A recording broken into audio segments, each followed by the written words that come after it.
परम आदरणीय प्रधानमंत्री जी, माननीय मंत्रीगण, डॉक्टर पीटी उषा, आज हमारे पेरिस ओलंपिक्स में भाग लेने वाले सारे एथलीट्स आपके साथ वार्ता करने के लिए आए हैं। सर से मार्गदर्शन की अपेक्षा करते हैं। लगभग 98 लोग ऑनलाइन जुड़े हुए हैं सर, क्योंकि उनकी विदेश में ट्रेनिंग चल रही है, देश के दूसरे केंद्रों में ट्रेनिंग चल रही है और आने वाले कुछ दिनों में आप सभी लोग पेरिस के लिए रवाना होंगे।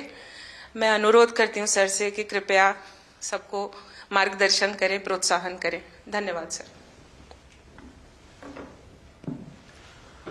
आप सबका स्वागत है और जो साथी सब ऑनलाइन जुड़े हैं उनका भी स्वागत है। साथियों, मैं आज तो ज़्यादा समय नहीं लेता हूं आपका, क्योंकि वो आप जाने के मूड में होंगे और जीतने के मूड में होंगे और मैं आपका जीत करके वापस आओगे तब स्वागत करने के मूड में हूं। और इसलिए वैसे मेरी कोशिश रहती है कि खेल जगत से जुड़े हमारे देश के जो सितारे हैं उनसे मिलता रहूं, नई चीजें जानता रहूं, उनके प्रयासों को समझता रहूं और सरकार के नाते अगर व्यवस्था में कुछ बदलाव लाना है, कुछ प्रयास बढ़ाने हैं तो इस दिशा में कुछ काम करता रहूं। और मेरी कोशिश ये रहती है कि सबसे डायरेक्ट इंटरेक्शन करूं, ताकि फर्स्ट हैंड इन्फॉर्मेशन मिलती है।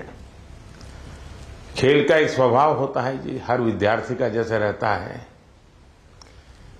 जब वो पेपर देने जाता है एग्जाम के लिए तो पूरे घर को ऐसा विश्वास देता है कि बस आप चिंता मत कीजिए, मैं रैंक लेकर के आने वाला हूं।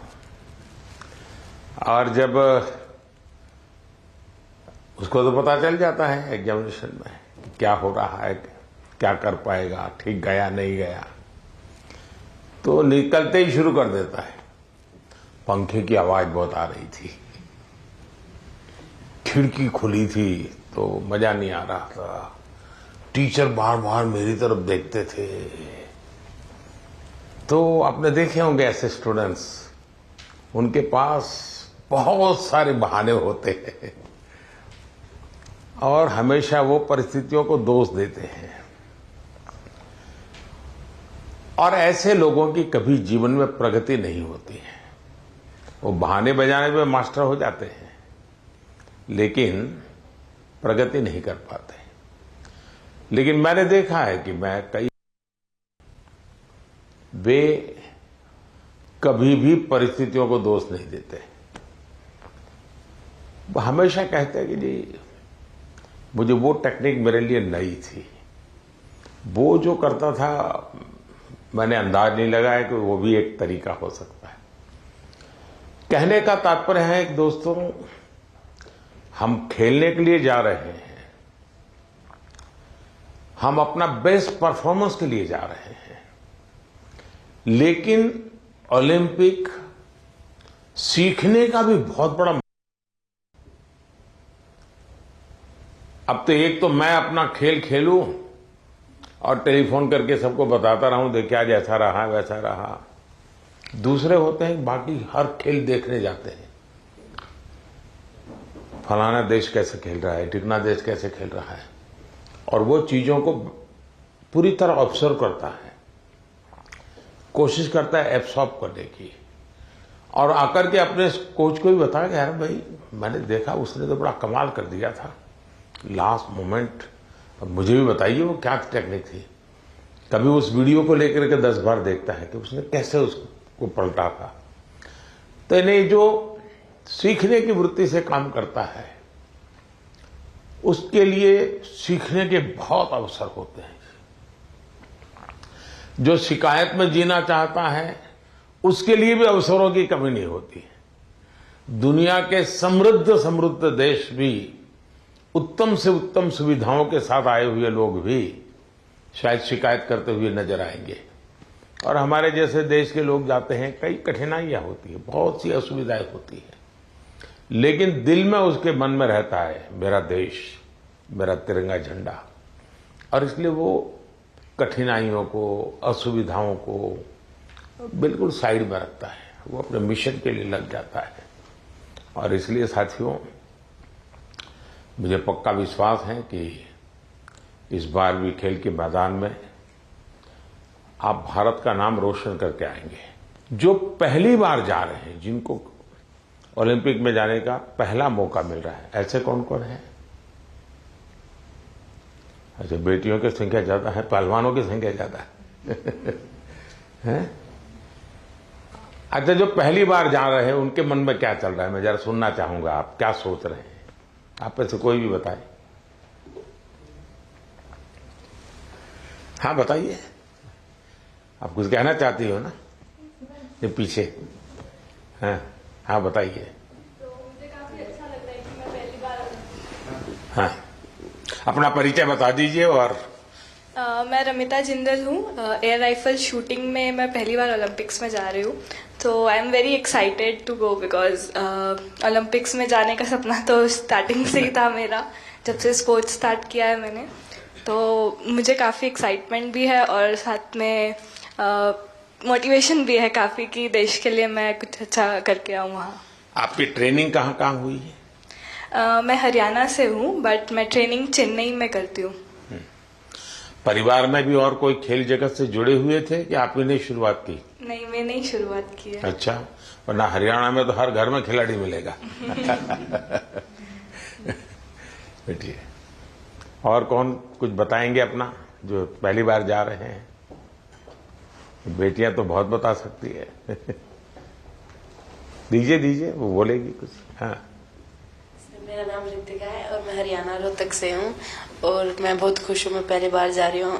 एक्साइटमेंट भी बहुत है कि मैं अपना मैट पे प्रदर्शन दिखाऊंगी, पूरे देश की नज़र मुझ पे होगी और सभी लोग दुआ भी कर रहे हैं और मैं भी अपना 100% दूंगी। शाबाश। और बोलिए ना। हाँ दीजिए, आप संकोच कर रही है, बोलना है, आपको बॉडी लैंग्वेज कह रही है। मेरा नाम अंतिम पंगाड़ है और मैं 53 kg में रेसलिंग करती हूँ।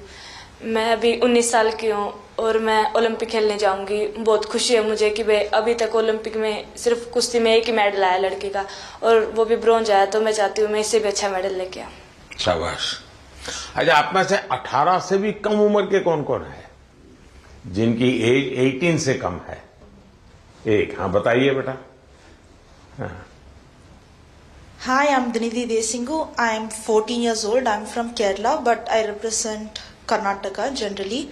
I am really excited to go to the Olympics this year as being a part of Team India. It's a great honor and a great privilege that I got to be a part with such an amazing team this year. I know that it's just the start of my journey, and I know that there's a long, long way to go for me and for all of us over here. I hope that we all make our country proud, and I hope that we come back with great achievements and lifetime goals. Wish all the best. अच्छा, जो लोग 3 बार से ज्यादा बार Olympic में गए हैं, ऐसे कौन कौन है? More than 3 times। हाँ, जरा उनसे सुनेंगे। हाँ, मोर देन 3 times। हाँ बताइए। हाँ, कहिए, झारखंड वालों को तो छूट है कुछ भी बोलने की। नमस्ते सर, मेरा नाम दीपिका कुमारी है, मैं आर्चरी को रिप्रेजेंट करती हूँ। सर बहुत खुशी है और कि ये चौथा ओलंपिक है मेरा और मैं बहुत एक्साइटेड हूँ और ये काफ़ी एक्सपीरियंस है, तो मैं उस एक्सपीरियंस को चाहूँगी कि उस एक्सपीरियंस को यूज़ करूँ और उसी जोश और उसी कॉन्फिडेंट के साथ रिप्रेजेंट करूँ और अपना 200% दूँ। Thank you. अच्छा, आप जो यहाँ नए खिलाड़ी पहली बार जा रहे हैं, उनके लिए क्या संदेश देगी,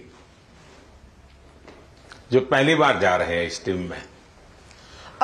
सर मैं बोलूँगी कि डेफिनेटली कि एक्साइटमेंट बहुत ज़्यादा होता है, बट मैं उनको बोलूँगी कि उस चकाचौंध में वो ना घुसे, जितना हो सके वो खुद पे फोकस करे और इंजॉय करे, पर पूरे फोकस के साथ, पूरे सेल्फ कॉन्फिडेंस के साथ। और मैं ये बोलूँगी कि मेडल जीतना है, उसके पीछे ना भागे, वो परफॉर्म करे, अच्छा परफॉर्म करे ताकि मेडल उनके पास आए।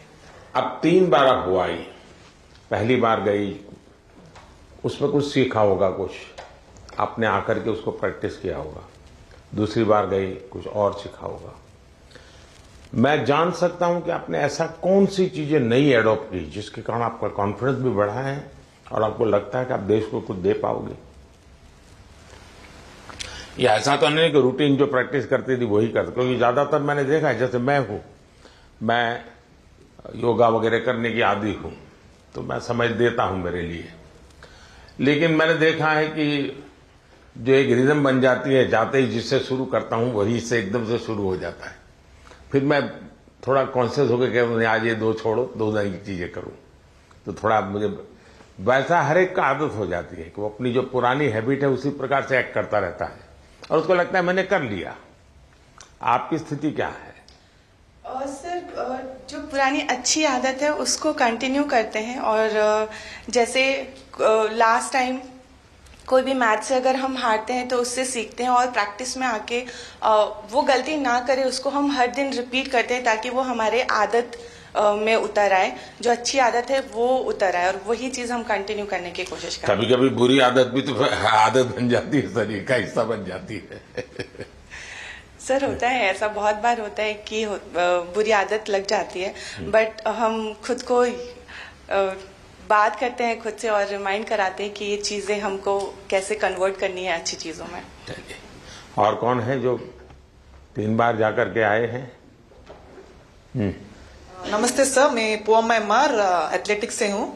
2008 में जब मैं ओलंपिक्स गई थी तो मैं 18 ईयर्स थी, तो मैं रिजर्व में थी सर। देन 2016 में हम लोग टीम में भागे थे, तो 2002 के बाद हम लोग फाइनल में नहीं आया, तो this time we want to create a national record and come into the finals. चलिए, with so confidence. Thank you. Sure. ये जो बाहर जो है हमारे साथ ऑनलाइन जुड़े हैं, वे भी कुछ अपना अनुभव शेयर करना चाहते हैं तो अच्छा लगेगा सब खिलाड़ियों को। कौन बताना चाहता है?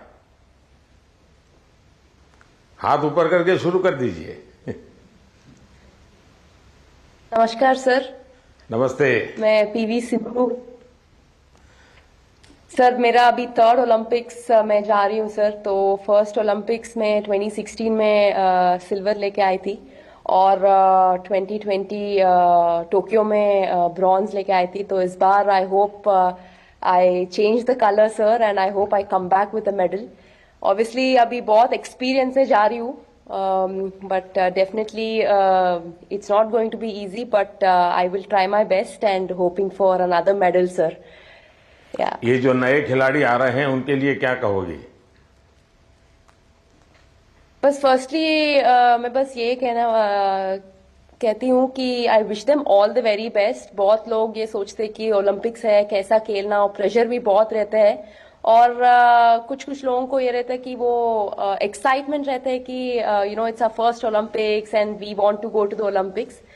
But I just want to say that you know it is like any other tournament. It's just that हम फोकस करना है और we have to have that belief in ourselves that we can do it. And definitely सब लोग hard work कर रहे हैं, तो I wish them that they give their 100%, not think that it is some different tournament and it is going to be hard, but I just want to tell them that it is like any other tournament and I want them to give their 100%. चलिए, बहुत pressure तो शुभकामनाएं। सब लोग सब thank you sir, thank you. और कौन कोई है जो बाहर से बात करना चाहेंगे? नमस्ते सर। नमस्ते मैं जी। प्रियंका गोस्वामी। नमस्ते जी। तुम्हारे बाल कृष्ण कहाँ है? सर मेरे पास ही है, यहीं पे स्विट्जरलैंड में। तो इस बार भी बाल कृष्ण को लेके जा रही हो ना? हाँ जी सर, ओलंपिक्स उनका भी दूसरा ओलंपिक्स है। सबसे पहले तो सर आपको बधाई हो कि आप तीसरी बार प्रधानमंत्री बने हैं और हमें सभी खिलाड़ियों को आपसे दोबारा से बात करने का और मिलने का मौका मिला है। Thank you. और सर जैसा कि दूसरा ओलंपिक्स है और मैं 3 महीने से ऑस्ट्रेलिया में ट्रेनिंग कर रही थी सरकार की तरफ से और अभी स्विट्जरलैंड में ट्रेनिंग कर रही हूँ टॉप्स की तरफ से, तो काफी सपोर्ट मिल रहा है हमें गवर्नमेंट की तरफ से कि हम दूसरे देश में जाके अपनी प्रैक्टिस कर रहे हैं। तो आई होप कि सभी प्लेयर्स ओलंपिक्स में अपना बेस्ट देंगे और अच्छा रिजल्ट देंगे और ज्यादा से ज्यादा मेडल जीतेंगे। अच्छा, आपकी एक शिकायत रहती थी कि तुम्हारा खेल ऐसा है कोई देखने वाला नहीं होता है। तुम वहां प्रैक्टिस कर रही थी तो कोई होता देखने वाला? हाँ सर, विदेशों में तो इस खेल को भी मतलब उतनी ही अहमियत दी जाती है जितनी की और खेलों में दी जाती है, तो अपने देश में थोड़ा सा कम था, लेकिन जब से आप भी उसको इनक्रेज कर रहे हो कि सब देखो, इस हर खिलाड़ी के लिए आप बोलते हैं, तो हमारे देश में भी बहुत लोग अभी खेल को देख रहे हैं और काफी बढ़ावा मिल रहा है खिलाड़ी को और हमें भी सपोर्ट मिलता है कि कोई देखता है हमारा इवेंट कि हाँ सब बैठ के देख रहे हैं, तो हमें भी और मोटिवेशन आता है कि अच्छा करना है। चलिए, बहुत बहुत बधाई आपको। और कौन है वहां से कोई बात करना चाहेगा? सर नमस्कार। सर नमस्कार। मैं निखत बोल रही हूँ सर। मैं बॉक्सिंग में 50 कैटेगरी में इंडिया को रिप्रेजेंट करने जा रही हूँ ओलंपिक्स में, और ये मेरा पहला ओलंपिक्स है और मैं बहुत एक्साइटेड हूँ। एट द सेम टाइम अपने आप को फोकस रख रही हूँ क्योंकि पूरे देशवासियों का मेरे ऊपर एक्सपेक्टेशंस है, तो मैं उनकी उम्मीदों पे खड़े उतरना चाहती हूँ और अपने देश का नाम रोशन करके वापस लौटना चाहूंगी। बहुत बहुत शुभकामनाएं। नीरज कुछ कह रहे थे? हाँ नमस्ते नीरज। सर। नमस्ते भैया। कैसे हो सर? मैं वैसा ही हूँ। तेरा चूरमा अभी तक आया नहीं। चूरमा लेके आएंगे सर इस बार। पिछली बार वो दिल्ली में चीनी वाला चूरमा था, आपको हरियाणा का वही तो। और नहीं, मुझे तेरी बाघ के हाथ का चूरमा खाना है। पक्का सर। बताइए। बिल्कुल सर, हम भी अभी बाहर हैं जर्मनी में और ट्रेनिंग बहुत अच्छी चल रही है।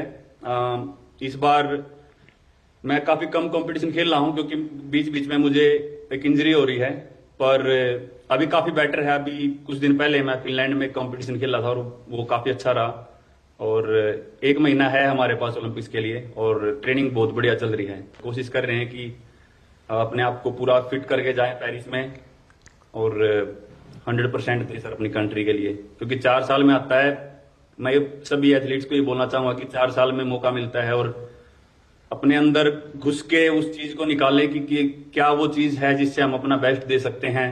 क्योंकि मेरा टोक्यो मेरा पहला ओलंपिक्स था और पहले ओलंपिक्स में ही बहुत ही अच्छा रिजल्ट रहा, गोल्ड जीता देश के लिए। और उसका रीजन मैं मानता हूं कि यही है कि मन में डर नहीं था, निडर होके खेला और बहुत ही बिलीव था खुद पे कि ट्रेनिंग बहुत अच्छी हुई है। और मैं सभी एथलीट्स को ये बोलूंगा कि वैसे ही खेलें, किसी से डरने की घबराने की जरूरत नहीं है, क्योंकि वो भी इंसान है। कई बार हमको लगता है कि शायद यूरोपियंस ज्यादा स्ट्रांग है या फिर यूएस के एथलीट या दूसरी कंट्रीज के ज्यादा स्ट्रांग है, लेकिन वही है कि अगर हम खुद को पहचान लें कि हाँ हम इतनी मेहनत कर रहे हैं, अपने घर बार को छोड़ के इतनी दूर हैं, तो कुछ भी पॉसिबल है जी। चलिए, बहुत बढ़िया टिप दिए हैं सबको। मैं आपका धन्यवाद करता हूं और आपको शुभकामनाएं देता हूं।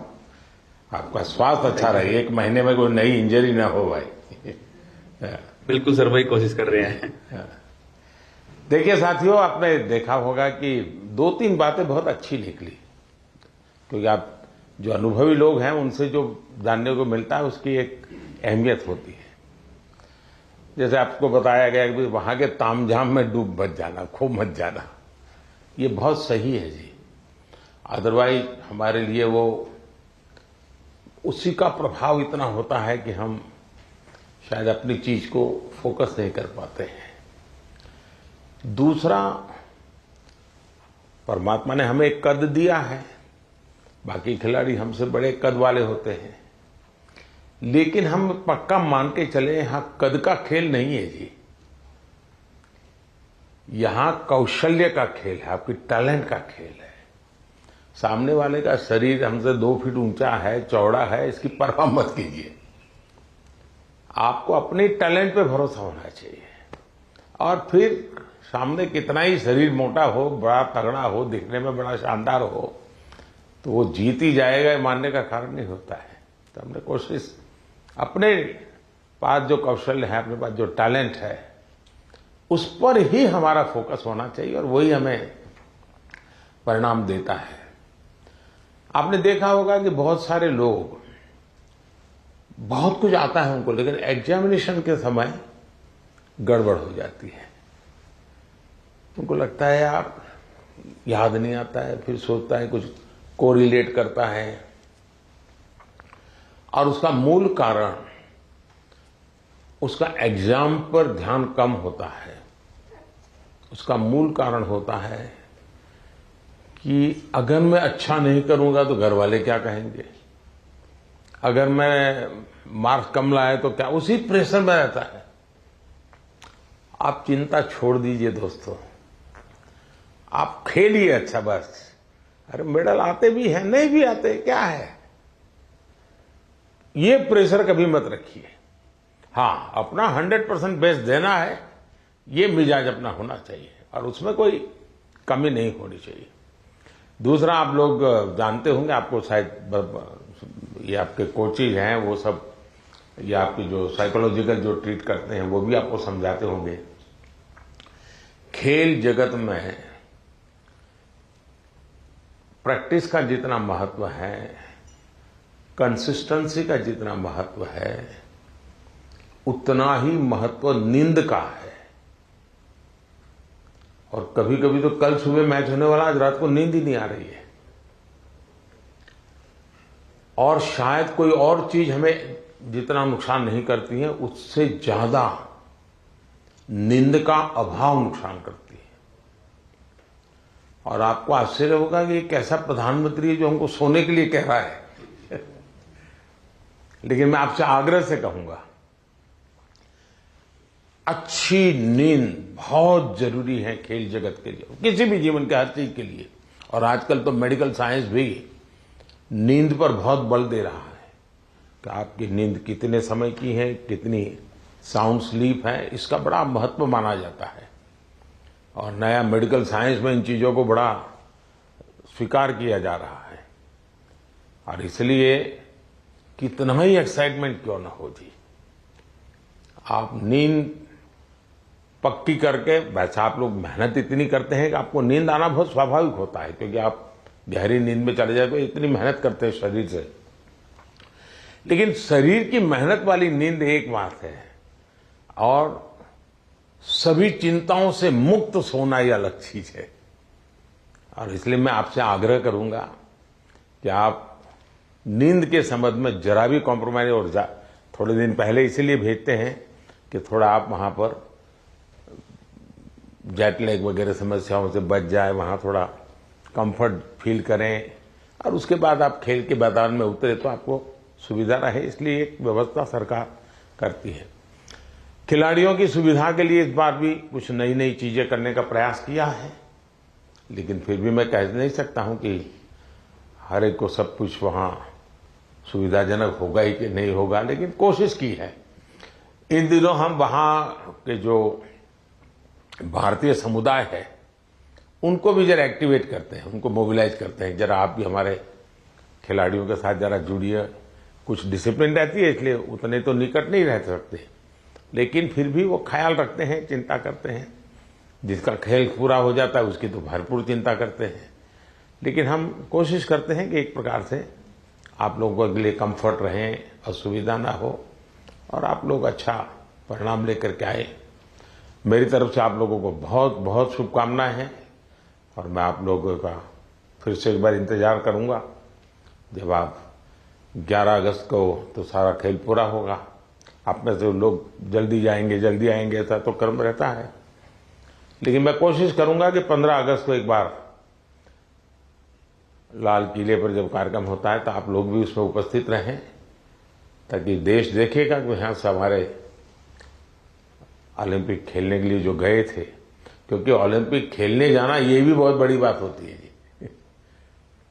खेल में क्या करके आते हैं वो तो उसमें 4 चांद लगा देता है, लेकिन देश के अंदर इतना सारा खेल जगत के लोगों का होने के बाद आप में से खेलो इंडिया से निकल करके खिलाड़ी बने ऐसे कितने हैं? अच्छा, ये भी काफी लोग हैं। तो आपका क्या, कैसा, कौन सा खेल रहा क्या है, बता दीजिए जरा। हेलो सर, मैं सिफ्त हूँ और मैं शूटिंग करती हूँ। तो खेलो इंडिया ने मुझे काफ़ी हेल्प की है, क्योंकि दिल्ली में ट्रेनिंग करके और उस टीम में आके जो भी मेरा रिजल्ट आया तो खेलो इंडिया कारण ही आया। चलिए, अच्छी शुरुआत है। हाँ जी। आपका? नमस्ते सर, मेरा नाम मनु भाकर है। मैं शूटिंग में ही अभी दूसरा ओलंपिक मेरी इंडिया को रिप्रेजेंट करूंगी।